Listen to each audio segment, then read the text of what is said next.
Liberal Currents presents Half the Answer with your hosts, Caitlin M. Green and Trent R. Nelson. Well, happy days are here again. Trent, I did it. I said it. I said it the right way. I said it the way you say it. Did you believe it? Could you hear it in my voice that it was... Happy days are here again. And this is Half the Answer, where knowing the question is half the answer. My name is Caitlin Green. I am a linguist. I am an author. I am an editor. I'm a little giddy because my kids are at school. And with me is our co-host, Trent Nelson. And no, we're not recording this again. This is the version that goes in. Historian, philosopher, editor, writer, guy with a really cool collar and beard. And yeah, it all works together quite beautifully. How are you, Trent?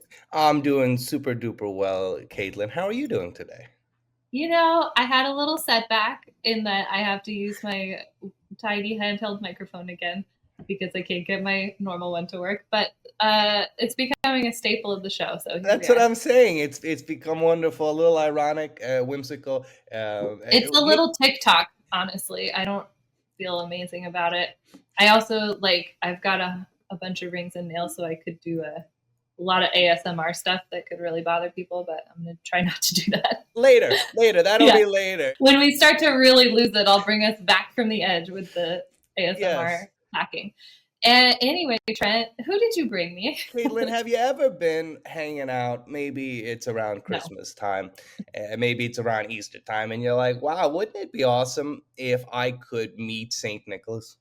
Wouldn't it be awesome if I could meet the Easter Bunny, right? Well, the reason I bring that up is because, well, it's not incredibly often that you get to meet somebody who's pretty important to what you're doing at a specific time. But right now, with American democracy 8 months into the second Trump administration, she's doing fine. She's fine. Well, there's a lot to talk about. We're not as healthy as we were seemingly just 9 months ago. And again, you'd love to talk to the patron saint of your holiday. Well, we're on a bit of a holiday ourselves. We have the patron saint of liberal currents. It's my nickname for him. His name is Jacob T. Levy. And, well, what doesn't he do? He's a Tomlinson professor of political theory, associate member of philosophy, coordinator of research groups on constitutional studies. He's at McGill Senior Fellow. He's a Niskanen Center Senior Fellow. What doesn't he do, sir? Good morning. How are you today? Good morning. Nice to meet you. So American democracy is doing the thing like in a movie where they have a white handkerchief and they go, and then it's got like a red spot on it. It's like, you know, you're like, oh no. American democracy, she's doomed. I thought you were going for the hold a handkerchief soaked in ether over someone's face. Yeah, no, that's Trump is holding the handkerchief. Right. Well, that brings us to the question, doesn't it, sir? Which scenario is it for American democracy? Do we have typhus, or is somebody trying to smother us, or it perhaps? Are we coming down with the consumption? What are we doing? Sometimes both things can be true. I mean, the knockout metaphor has the advantage that there's an active, malevolent actor doing it to you, but it has the disadvantage that it's temporary and you wake up from it and you're more or less intact. Yeah, but you're like tied to some railroad tracks or something. The consumption metaphor has some of the right sensibility about the long term. It has a mustache twirliness. The sort of hey, the poison let's leave the mustache twirling out of this, guys. All right. I'm just jealous because I'll never have one. That's all it is. We'll talk about that later as well. So, sir, obviously, we often think about. Please don't call me sir for an hour. He's gonna do it. He's going to call you sir for a whole hour. It's either sir for an hour or Plato in the next 20 minutes. I'm going to interrupt with dumb jokes or get mad for no reason. Trent is going to call you sir and ask you a question that's so long you forget what it was about. These are the things that happen on the podcast. I see. Okay. Jacob, we often think about democracy for our own country as affecting us first and foremost, of course. A nation's government affects how the people of the nation proceed, whether it be in personal everyday life or in business or whatever aspect. But, well, we also live in an international neighborhood of nations, do we not, sir? And so how our functionality works has impacts on how other nations work alongside us. So obviously we'll get to that across the breadth of this conversation, but we're being smothered. We have consumption, perhaps a little ether, right? As we noted. Um, let's let's move back about 8-ish months. Um, what were things like, if you can remember? So, what was democracy like, and how has this malevolent force, this sort of ether napkin, um, how is it diminished us so rapidly, sir? So where we were January 19th, 2021 Yeah. was already skidding into pretty bad shape. Oh, we weren't just like doing cartwheels in the park. It wasn't the opening scene of The Sound of Music out there. No, We were already halfway through The Sound of Music. the multiple institutional failures over the course of especially 2020 that meant that Trump didn't get disqualified from the ballot, and that most of the most important prosecutions against him weren't allowed to go forward in timely fashions or ultimately at all. And this was a train wreck of different kinds of institutional failings. The breakdown of the Georgia prosecution, which at one point looked like it might be the most robust of them, was not due to some catastrophic decision from the U.S. Supreme Court. It was due to poor decision making by officers of the Georgia courts. The collapse of the documents case in Florida was due to not a Supreme Court judgment, but the sheer bad faith, bad action of a Trump-appointed Florida District Court judge.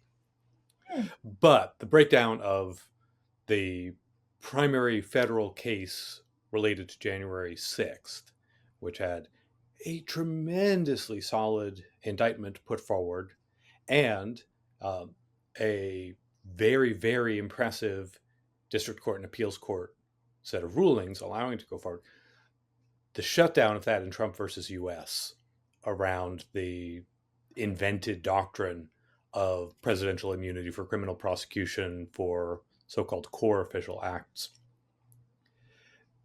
that was already a disaster. Even if Trump had lost, the existence of Trump versus US on the case books would have been a disaster. But the failure of all of those, and whoever it is one blames for Joe Biden's slow motion, wrongly timed staying in the race and then withdrawing from the race, all of that meant that by January 19th, 2021, the institutional failures were in full swing. People have been spending this year talking about the guardrails have failed, the guardrails have failed. The crucial guardrails had already failed, or many of the most crucial guardrails had already failed by January 19th. That said, on January 19th, we didn't have a militarized immigration force acting as an occupying force on the streets of American cities. We didn't have the politicization of the upper ranks of the civil service through Schedule F and the abolition of the century-old idea of a meritocratic, nonpartisan, expertise-based civil service. We didn't have a trade war of a chaotic, unpredictable sort between the United States and the rest of the world. We didn't have a United States government that was flip-flopping which side of the Russia-Ukraine war it was on a seemingly hourly or daily basis.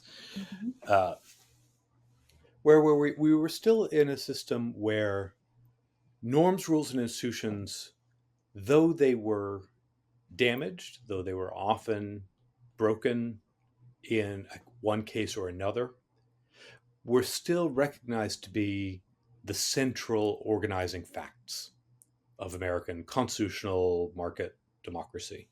And the collapse of all of that has been faster than I anticipated, and I was pretty pessimistic. Yes. No, my expectations were very low. My expectations were wrong about some important things. One of which is that I didn't see Musk coming, and I didn't see Doge coming. What I saw coming was Project 2025. Right. And Project 2025 is written by people with actual policy process expertise, right, with a deep hatred for liberal constitutional market democracy, who've spent 4 years saying the first Trump administration failed to destroy the system because he appointed too many establishment people, and too many people were too observant of old rules and institutions, and they didn't move fast enough and break enough. So let's write a playbook for enacting new regulations and lawfully repealing old regulations and generating test cases for presidential power. But all of it was still being put forward in a competent Washington style system. I expected there to be eventually some test cases around budget impoundment. I did not expect a billionaire grand vizier to be appointed and bring with him a bunch of 20-year-olds who were just given free rein to walk into federal agencies and say, you're not spending any more money. Yeah. In fact, you can't even get in this room anymore. Sorry. That's right. That's right. We've taken all the signage down and we've changed the locks on the doors. So the gutting of regulations and policies of all kinds, just on mere say so. Yeah. Not going through the Procedures Act processes having to do with you publish a rule, then you get comment, then after a certain amount of time you pass it. Not operating through the normal budget process of saying, well, now Trump has a majority in both houses of Congress. They're deeply cowed by him. He can get what he wants through the budget process, meaning there will be prospective gutting level cuts to lots of things. I expected all that. I did not expect the sheer chaos of the first several months. Yeah. Like truly a sledgehammer. Like sometimes literally a sledgehammer. Yes. And things have gotten worse faster than I expected with respect to things like ICE and the National Guard literally in the streets. Things are about as bad as I expected with respect to deportations. But again, I expected more willingness to play within more of the rules for a while. Sure. And what we have instead is this. Yes. Let's deport someone to the one country that there's a existing judicial order that says he can't be deported to because we can.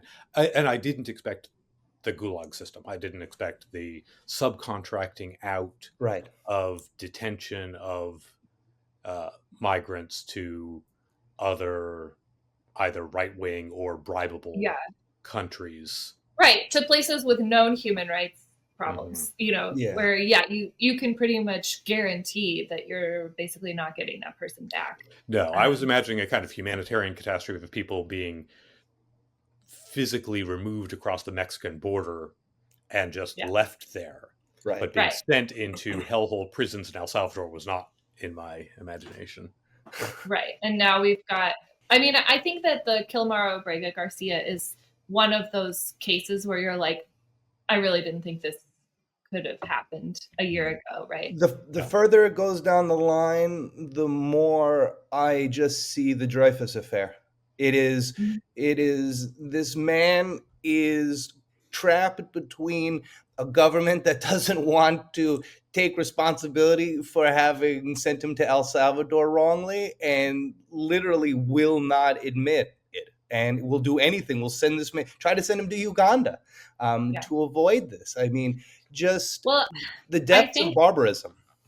I think maybe you can tell me if my instincts are off on this, Jacob, but to me, I think that like the framework that really helps us understand the actions of the government in those kinds of cases is like the right watchers and the Groyper watchers, that like this sort of like new right, alt right, far right, online trollish kind of attitude of I'm going to do as much as I can and see what happens.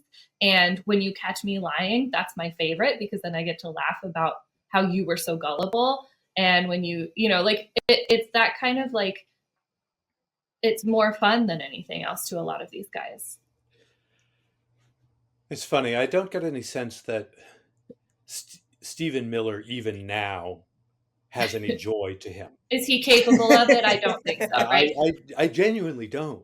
Right. I think he's mad that the planet is populated by people that are not himself, right? Like, yeah. So for him, maybe not, but like for the Elon Muskiness right, of it, for the Doge 20-year-olds, yes, right, and I think Vance is part of that group. That's the problem. Yes, that's definitely true. The collapse of the Department of Justice has been really demoralizing and rapid. There was clearly some actual thought put into saying, we're going to put forward bad test cases, see who in the Department of Justice won't do them, so that we can fire them. Right. Abrego Garcia is a great example, because it's like, should be unwinnable.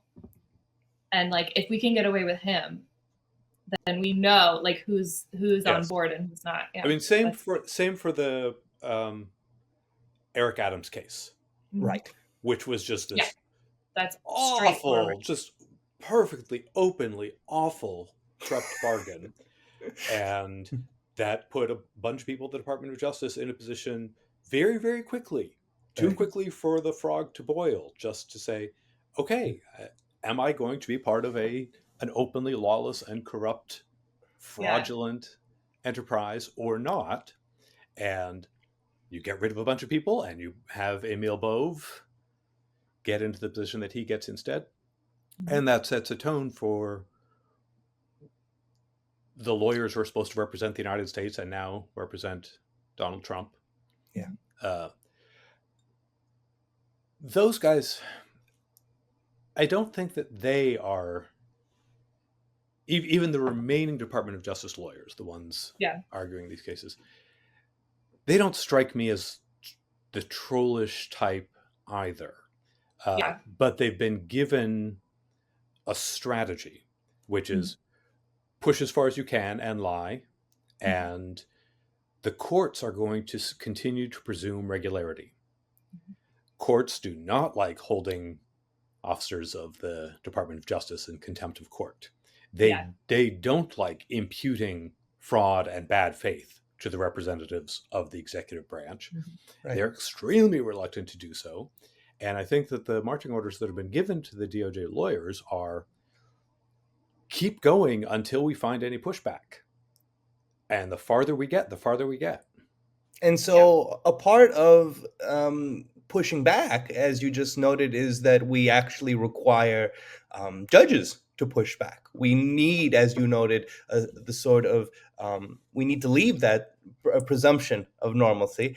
These are not normal times, and yet, well, the discussion that you and Caitlin are having is only bringing to mind that a president would probably go about trying to stay within the framework of laws or boundaries if they were concerned that they might not be in power going forward at some point, because certainly you wouldn't want to expand the powers that you possess too broadly for your successor, who could then change everything, right? And yet that's not really the general vibe that we're getting here 8-ish months into this presidency.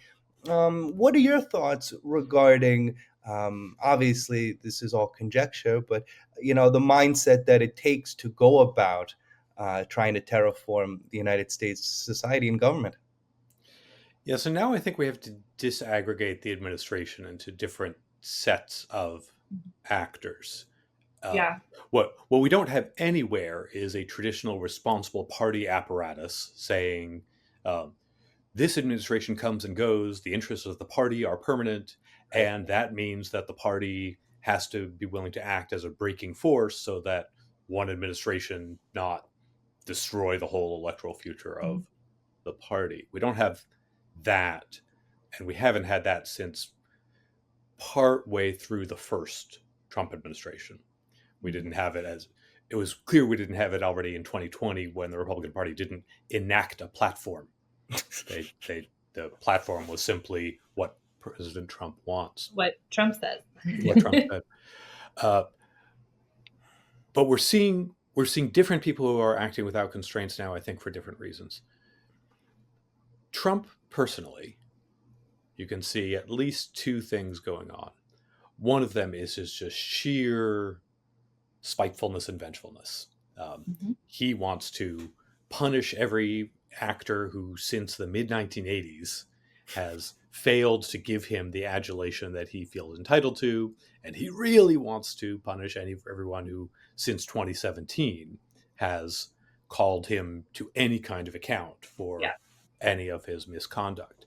Or like gotten in the way of his personal enrichment, right? That's right. And he's willing to burn every institution down if it allows him to nail one more of his enemies from the last 8 years. But there's also the fact that if he hadn't been reelected, even if he had managed to avoid prison time, he was going to be in financial trouble. Yeah. At least in expected value before the award in the New York case got thrown out. He wasn't cash rich enough to meet both the Jean Carroll verdict and the New York fraud verdict. Right. And what he's been in the business of for decades now is the sale and licensing of his own name and likeness. Right. Mm-hmm. We talk about him as a real estate developer, but that's not actually the business he's been in for a long time. His business is more in the Trump stakes to The Apprentice spectrum, which are all about his sort of golden legacy of a reputation of being a rich guy who's good at being rich. It's the persona, right? And the persona, the original word means it's for the actor, right? It's the face you put on, you know, that's right. And that's all it's been. And that kind of reputation is highly prone to bubbles popping. Right. If he loses, then his ability to make good on his name loses. His ability to keep profiting from the extortionate membership fees in Mar-a-Lago that people are paying to influence a potential future president, all of that vanishes. In the actual timeline, he is now vastly richer than he's ever been. Mm-hmm. And with multiple channels through which he can just print money and allow every wealthy actor in the world to buy access either through the cryptocurrency scams or through arrangements with Eric and Don Jr., or through licensing of new Trump towers and new places. And that swamps for him, I think, any other long-term consequence. Insofar as they think about the future, not the past, his future is now assured. His family's future is now assured. We are never going to be rid of these people again because he's going to leave office with the kind of actual fortune that he's always pretended that he had. Right. So he really doesn't care. I think that extends to he doesn't actually care whether J.D. Vance or Donald Trump Jr. or anyone else from his entourage wins the 2028 presidential election. Right. I think, and he'll say whatever too. People are like, "Oh, who do you think comes after you?" And he'll just say a name. I don't care. It's Vance. Yeah. I don't know. Today it's Rubio. Tomorrow it's Eric. Eric. He's really going to do it. He's not taking any actions to maximize the party's electoral future. He doesn't care. No. There are clearly a bunch of other actors in the administration who think, well, we almost got away with not handing power over in 2020. Yeah. And if we can suppress the electorate in enough states, if we can end mail-in voting, they're probably wrong about the overall partisan effect of mail-in voting, but they do seem to Yeah, I have wondered convinced about that. themselves. They do seem to have convinced themselves that Biden was only able to win in 2020 because mail-in voting is systematically democratic, which in usual elections it's not. That feels like them like buying their own conspiratorial story, right? Where it's like, that's just what you said before to justify having lost. It's not something you should act on now, as if it's true. Yeah. But also, if we can put enough scary militarized forces on the streets of the big democratic cities that are always the areas that have the possibility of swinging a swing state democratic. So if you successfully suppress the vote in Philadelphia and Detroit, then all of a sudden Pennsylvania and Michigan aren't swing states anymore. Don't worry, Portland. You're going to have me guarding the polls. I'm going to keep you safe. Right. It's going to be fine. So the more habituated everyone gets early on to these militarized police presences and ICE presences and National Guard presences inside the heavily Democratic, heavily minority voter cities, the easier it is to have big, scary occupation forces that make people reluctant at best to go to the polls. And the more you can avoid even kind of losing, like they think they only kind of lost in 2020.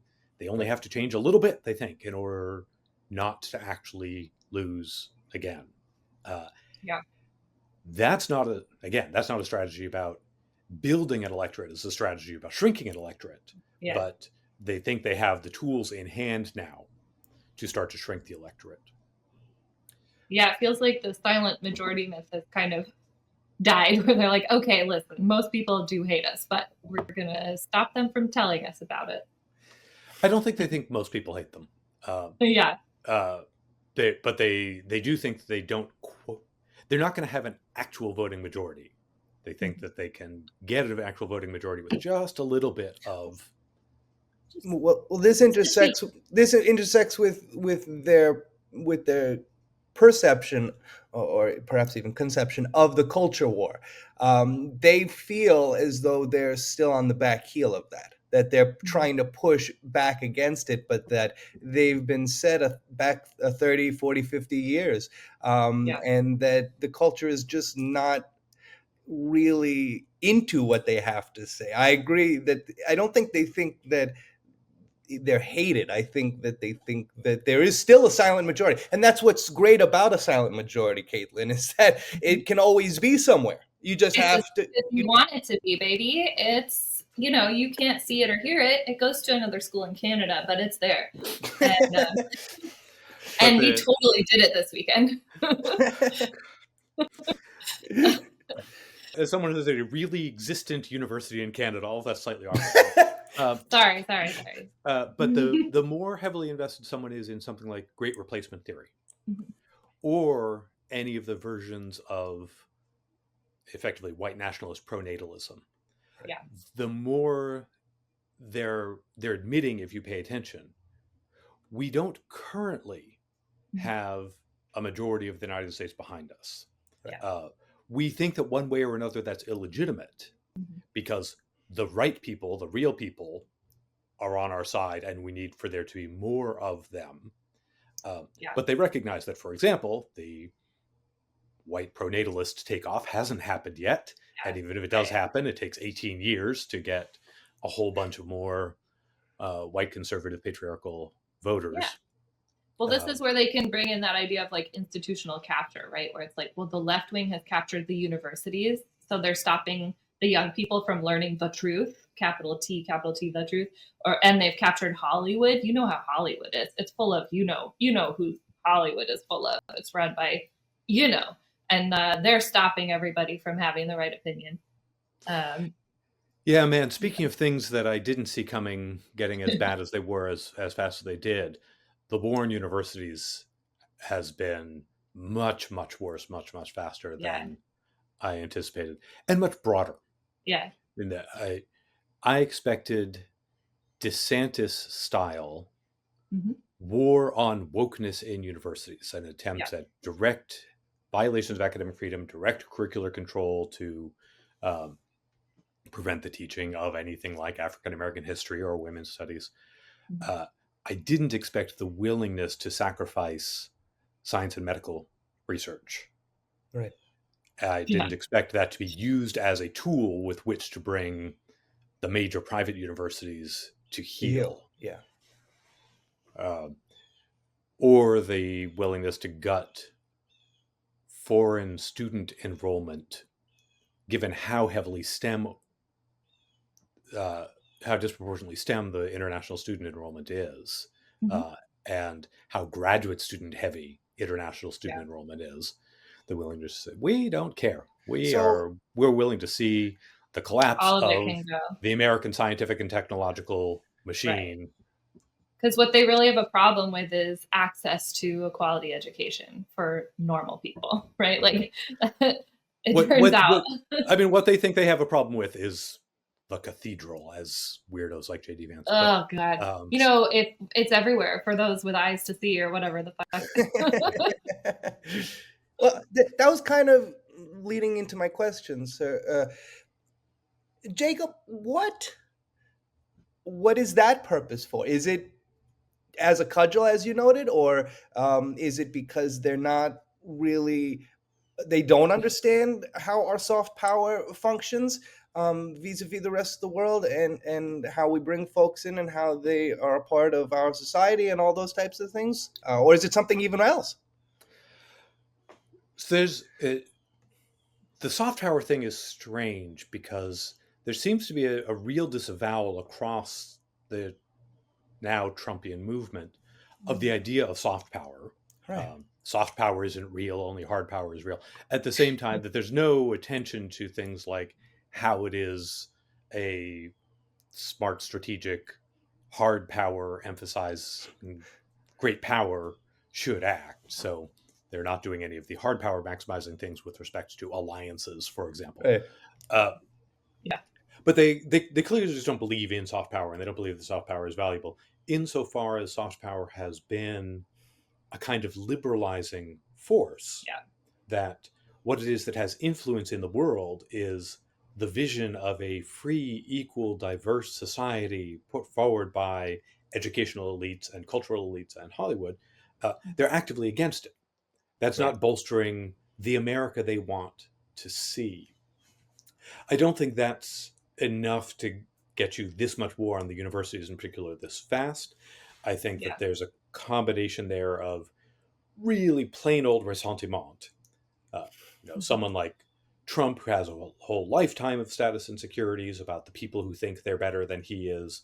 Someone like Vance, who went to the elite educational institutions and wears on his sleeve his sense of ressentiment and grievance that he was not treated as a genius striding through the halls of Yale Law School. So sorry, buddy. I'm so sorry that didn't happen for you. So there's partly that, but there's partly the simple fact that the universities are, I will hope, but kind of were, really powerful, really independent actors. And the parallel to what's been done to the universities really directly is what's been done to the law firms. Target the most powerful independent actors in civil society and in the legal world, and break them. It's the show of autocratic strength, I think, has priority over even the status grievances. The sheer desire to be able to show we've only been here a few months and we've already broken the Ivy League to our will. Well, we're back to the DOJ strategy that we were discussing earlier, right? Push until somebody pushes back. And if we're not pushing back, if the colleges and the universities are just going to settle, if the law firms are just going to give pro bono work to the administration, then we're winning. We're winning, and we're back.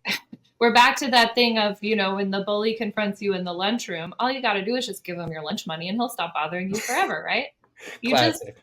just let him have it because that's what he wants is the lunch money, and then it won't go any further than that. So this is a nice story, and it's got some truth in electoral politics. We are seeing that a Newsom or a Pritzker, when they stand up, they have some ability to get somewhere. But Harvard has been standing up. Mm-hmm. Harvard has been in court. Harvard has been pushing back. Harvard has been trying to organize a shared response within higher education. And it turns out that a really, really determined federal government just keeps having more tools at its disposal, particularly if it doesn't feel particularly constrained by law. Sure. Right. It comes back to that, right? There's nobody stopping them. The principal's not stepping in with the bully, right? Yeah. So stopping payment on already awarded grants and contracts, that's not legal. Right. But you can push a university into financial crisis a lot faster than a university can make its way through the court system with judges who look at it and say, what? I don't even understand. What are you claiming you can do? Right. The markets can remain irrational longer than you can remain solvent. That's the one. That's the one. I don't like that phrase because it is true. So I mean, Harvard may yet eventually strike a deal. It's really unclear. There's been a series of leaks from the White House suggesting a deal is about to be struck, and then Harvard responds, "No, they're making that up." So I don't know. That's the other thing is they'll just say stuff. They'll just lie. Yeah. But a lot of other universities they're doing what they ultimately think they have to do to keep the lights on and keep their employees paid and keep their students enrolled. I think even if Hard doesn't cave, the administration showing off all of the tools that it has to punish Harvard is a tremendously effective autocratic scare strategy to the whole rest of higher education. They're just sort of like flashing the gun to everyone so everyone can see what could happen to them, right? Yeah, I think it is a symbol of how the idea of like winning over the culture has been somewhat abandoned, right? That like, we're just going to crush it. And you can see that like, there's these guys that work for the Daily Wire and stuff that are like, no, we're going to do it. We're going to create these movies that are going to have conservative messages, which they interpret as having like no politics, right? But they're always conservative messages. And they're going to have widespread appeal, and we're going to replace Netflix. Right. You are not going to replace Netflix with Run, Hide, Fight, the story of like a school shooting where the message isn't gun control is a good idea. Like, you're not going to do it. You're not going to make anti-woke Snow White and people are going to go see that instead of the Disney slop that everyone did buy tickets to go see, right? Like, it's not happening. And like, I think they're watching their kind of dream fade away. And then we also have the, I don't know if you've been watching a lot of denim ads lately, but there's been, what, you haven't? The American Eagle ad came out. I know this story. Right? Do you know the second chapter of the story? Because I'm very invested in it at this point. Probably not. So the Sydney Sweeney one, it was a boring ass ad. Okay, Sydney Sweeney is like lounging in a white void, right? And she's talking about how genes are passed down from parent to offspring, often resulting in changes in traits. And my genes are blue, right? Okay, cool. My genes. That. Yeah, that was amazing. No, I haven't. I'm really proud of myself, though. Anyway, so she's like, she's tired or something or bored or whatever, but she's lounging very sexily and you can see her cleavage, so it's okay. Right? That's whatever. It's weird to talk about genes being passed down and like that having things anyway, because like that, the paragraph that she's quoting is like about group differences and I'm personally hot. And that's just weird already, right? But also then recently Gap put out an ad for their denim where they used the girl group Cat's Eye, which I don't know if you know them, but they are a girl pop group It's like 6 girls, and they're From this all stage on, just assume I don't know any of the things you're referring to. perfect. Just They are explain the called whole story. cacti. Okay. They are very good singers and they are very good dancers, and they are all extremely hot, and they are from different ethnic backgrounds, like all of them. And they got a dance choreographed for them with a bunch of other dancers too, that where they're displaying the different kinds of denim that Gap offers. And one of the kind of features of their line right now, I think, is like freedom of movement and comfort. And so they're like, look at all these amazing dance moves these girls can do in the denim that we make. And also just like, look how amazing they are. And the choreography is very dynamic, very fun. And everybody lost their minds over this Gap ad because it's so much better in basically every way. Like, I could have used some more body size diversity personally, but they pretty much checked every single box other than that one, right? And it was a fun ad. They danced to that song, "My Milkshake Brings All the Boys to the Yard," which is always fun to hear. It's a throwback, hooray for that. And the dance moves are very cute and fun. And like, it just is a perfect encapsulation of how like culture is not necessarily winnable today, at least by the right? That like, they tried to make Sydney Sweeney's ad into a symbol of like, look, we have a hot person. And it's like, yeah, okay, but I'm not watching that ad again. I might watch the Gap ad again. Right. And again, this is where American democracy is after 8.5 months, Jacob. We are in the midst of gene wars. When in fact we have lots of serious stuff going on, as we just noted. But look, the gene wars could have been any dumb midsummer news cycle for the last 15 years. Yeah. Sure. Yeah. It could be anything, really. Yeah. It could have been an ad for, well, also like there's a conversation going on about makeup advertising. Basically anything having to do with advertising, it's going to become somehow a reflection and a conversation of its own, right? Of how culture is going. Right. The bizarre thing is that so many people were ready to treat this midsummer like we're used to treating midsummer news cycles, when there's a lot else that's more important going on. The rhythm of the midsummer news cycle is traditionally, well, everyone in Washington is on recess. Right. And nothing so we got big time. happens. We got time. Yeah. We don't have time. Nobody for has this time for right this now. Nobody has time for this. And well, in the beginning, we spoke about how our happenings, how our functionalities would, of course, impact the rest of the world to some various degree. And we just obviously got to talking about soft power vis-a-vis the universities. Well, let's expand our circle a little bit. How is the rest of the world looking at us? I know Canada's not thrilled with us. The rest of Europe is curious as to, as you noted, sir, what side are we on? Or are we cool with Russia? Are we cool with Ukraine? How does this all play, sir? Are we annexing Canada still, or no? Is that out? Trump will raise it again at unpredictable times. Yeah. Okay. The terrible U.S. ambassador to Canada in the early summer gave a speech about how, well, Canadians just need to get over that because obviously nobody's talking about that anymore. And then literally within 48 hours, Trump truth social. What's the verb for truth social? He truthed. Yes. Yeah, it's called truthing. Oh, God. And then you retruth. So I wish that wasn't true, but whenever there's any degree of pushback from Canada, he's willing to float it again. But he does not seem to be promoting it with the level of energy and activity that it was in the first 6 weeks or so. Sorry, back to the actual question. Yeah, so to the actual question. Right at the beginning, Trent, you talked about the interconnectedness of the world. And I mean, that's true regardless of what country is going off the rails. So right. Hungary matters for more than just Hungary. And it's actually been striking over the last decade, 15 years, how much just Hungary going wrong in the middle of the EU was able to have spillover effects. It was able to have spillover effects by putting up a border wall and spreading the migrant crisis more broadly into the EU and really making the politics of the EU more toxic.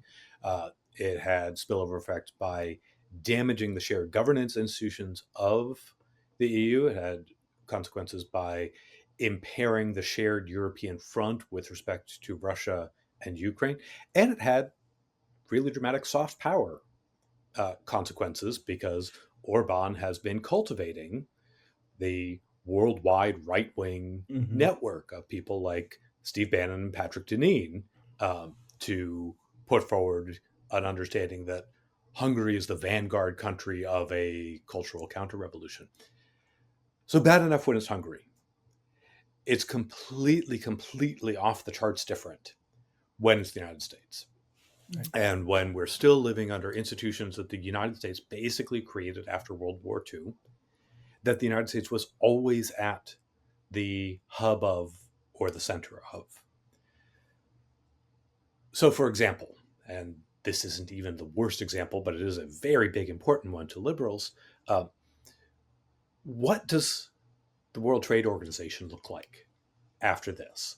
What does the 80-year-long project of gradual liberalization of trade that relied on rules of reciprocity and relied on the idea that there was such a thing as an illegal trade maneuver by one country that would be met by a regulated, lawful response from the WTO, and that other countries weren't supposed to institute retaliatory tariffs until such time as they had WTO approval. But just that basically, fundamentally, the US was leading a worldwide movement toward gradual reduction of trade barriers that would be understood as so stable and long-term that people could build whole worldwide supply chains out of the expectation of low or no tariff movement as parts moved back and forth in complicated production processes and so on. And here the Canadian Prime Minister, Mark Carney, has been unusually sharp and explicit about it, because Canada has staked its whole foreign policy for 2 generations on ever closer integration with, while remaining independent from, the United States. Its economic policy, its foreign and security policy, all just thoroughly thrown in with the United States since the mid to late 1980s. And Carney has been very blunt about saying, we have to rethink everything now. We can no longer have an economy that is just dependent on the idea that we are in a shared, cooperative, rules-governed economic relationship with the United States. And that doesn't go away just because Trump loses power, assuming that the Republicans ever give up power again. Because the model relies on the idea that elections come and elections go in the countries, but everyone honors the rules and the obligations and the already arrived at understandings. What happens to the World Trading Order when no one anymore believes that the United States can keep a trade treaty, can keep its word? Right, because we might have a normal president again, but that's no guarantee of that's long-term reliability. Yeah. Cool. Like what happens to the Western Security Alliance is what happens to NATO when, yes, it might be that today and next Tuesday, Trump happens to be feeling annoyed with Putin and makes happy NATO noises. Yeah. But NATO, including Canada, including Western Europe, cannot in the future organize its security policy around the idea that the United States is a consistent, reliable security ally. No, because we're being run by a fickle bitch, forgive my phrasing. Like, it's so... And because it turns out that domestic elites don't have the willpower or authority or capacity or whatever to rein in a rogue president who's overturning 80-year-old security relationships. Because he has a feeling today. So even in 2029 or 2033, what does the world look like when we still have this shell of institutions, but this giant rogue state hole in the middle of them where what they rely on is for that state to be the anchor of them. What do you think it would take to regain like international trust? I don't know. Yeah. I mean, this is one of those things internationally, like the domestic rule that parties peacefully leave power, Right. that we don't have a lot of experience to tell us what it looks like to rebuild that once it's broken. Yeah. Well, It's like, could we do something so big, like just an extremely huge sort of like trials and consequences and things? Yes, but we won't. I mean, Okay, but like pie in the sky. the moment for trials was 2020. Yeah, the door was open to solutions like that. Yeah. You could at least have shored up the rule about parties peacefully leaving power if it turned out that the guy who tried to lead an armed insurrection to keep himself in power faced criminal consequences for it. That's how you protect that norm. Imagine if we lived in that universe.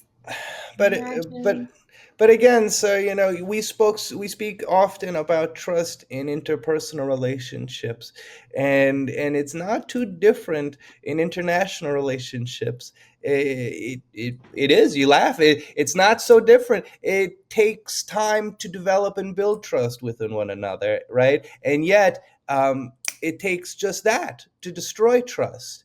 And granted, as we've spoken with others about, we have built up lots of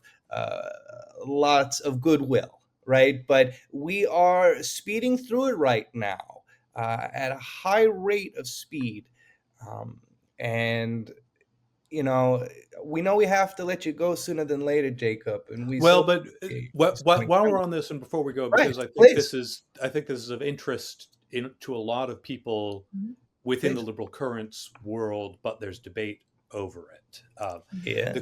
The question of how much to care about norms and institutions. Yeah. And there's a real, at this point, frustration and anger with the language of norms and institutions that has been taken to mean that opponents of Trumpism and autocracy and fascism and all the rest have always been fighting with one hand tied behind their back, and they're unwilling to do what it takes to win. And we are in a deeply, we're in such a critical moment that winning isn't everything, it's the only thing.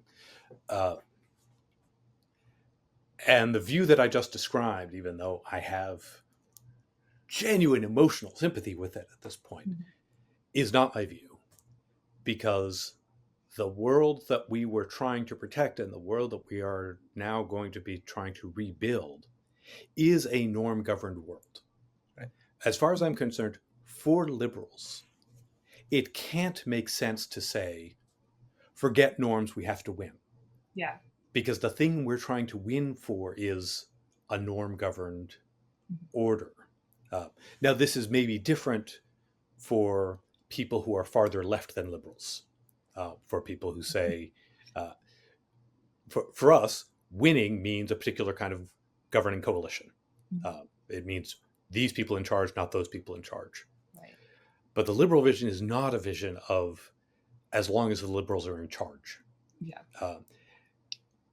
Because even if we put a liberal administration into power in 2029 for 4 years, it can't recover everything that we've just talked about losing.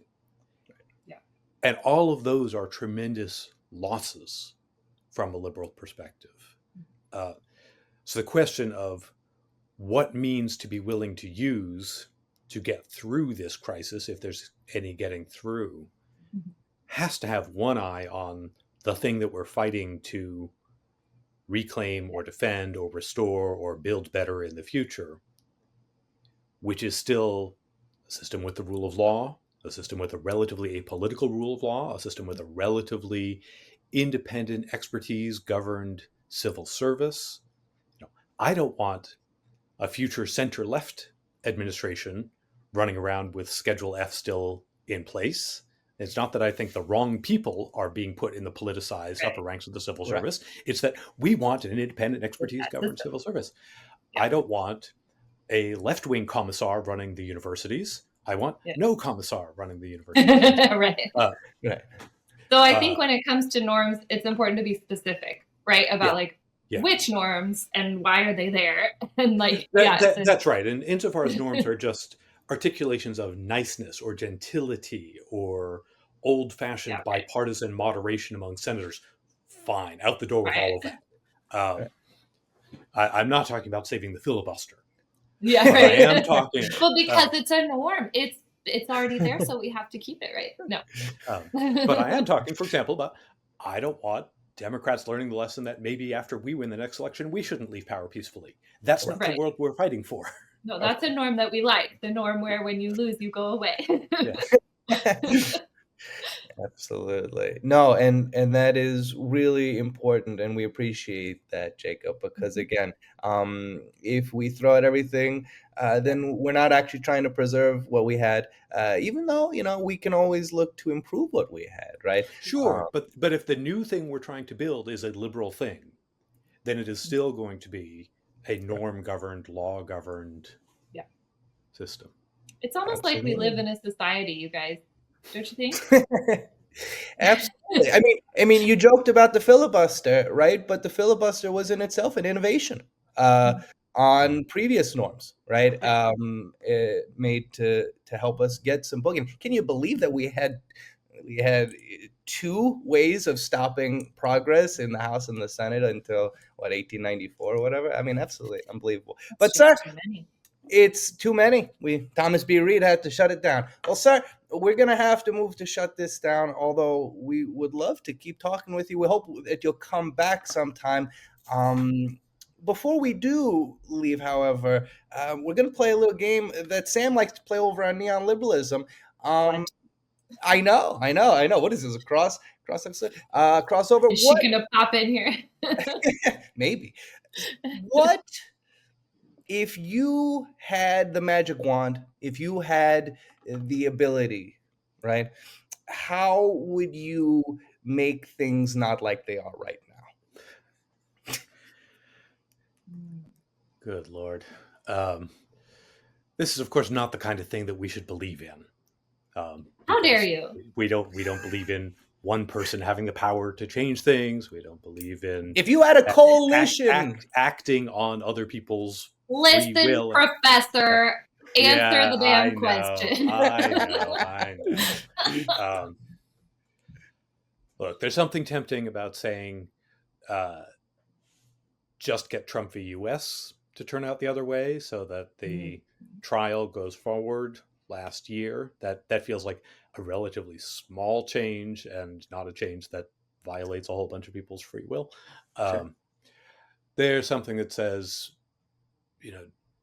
don't have Comey release the Hillary Clinton letter a week before the 2016 election. But like you said, that doesn't just fix things because things were already but we are at a really weird timeline with what seemed like some very small nails that were lost on the way to the battle being lost. Alternatively, you can say, well, the United States needed to actually properly do Reconstruction. Yeah. And if the United States had actually properly done Reconstruction, we'd be in a different place. We'd be in a wildly, wildly different. Oh my gosh, we'd be in that space utopia with the gleaming spires and the lady walking the robot dog. Jetsons is what you're looking for. Listen, I'm very young, okay? I know. Well, sir, we wish and hope that in a magical universe, all of those things happen, but not because you willed them to happen, but because the norms of our society. Because there are things that should have happened anyway. All of them are things that should have happened anyway. Yes. That's a good one because it was a legitimate sort of expression of a liberal government, right? That was prevented through illegitimate means and subverting the correct processes. So I like that one. That's a good one. I feel like you made the rules work for you there. Okay. I've been rules lawyering games longer than you've been alive. Right, that's fair. That's fair. Okay, I say I'm very young, but let's not go too far. Yeah, I'm actually the youngest here. That's true. I'm older than Trent, so Yeah, everyone that's true. cool it. Well, Jacob, Professor Jacob Levy, you are the best. We appreciate you so much. Thank you for coming and spending some time with us. And well, if people want to hear more about all that you do, all that you think, are there any places that they can find some of your thinking? Perhaps read some of your works? Perhaps, I don't know, sir. What?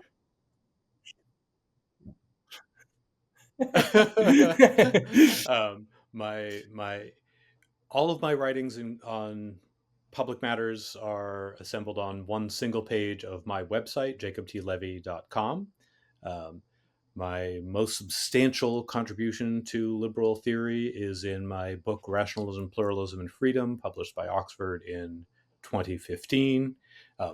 Very many of the things that I've written about the Trump era, I wrote in my capacity as a senior fellow for the Niskanen Center, and those essays remain online as part of the Open Society Project at the Niskanen Center, or follow me on Blue Sky. All right. You're one of those Soros-funded liberals, aren't you? That's what we like. Thank you. Not that I know of, but you never know. Well, Open Society, right? No. No. The Open Society Project of Niskanen was not. Dang it! I thought I really had you there. Funded. Part of the global conspiracy, but nope. He just thinks these things on his own, folks, and you should read them. We'll put links to your stuff in the description. And I don't know. I guess I will miss you when you're gone. Thank you for coming. This has been Half the Answer, where knowing the question is half. Great to talk with you. Thank you. Bye. Bye. Thanks for listening to Half the Answer, presented by Liberal Currents. You can find Half the Answer anywhere you get your podcasts. Liberal Currents is an entirely listener and subscriber-funded publication, which includes programs like Half the Answer and Neon Liberalism. So, if you like what you've heard and wish to contribute, you may do so at liberalcurrents.com and through Patreon. And remember, understanding a question is half the answer.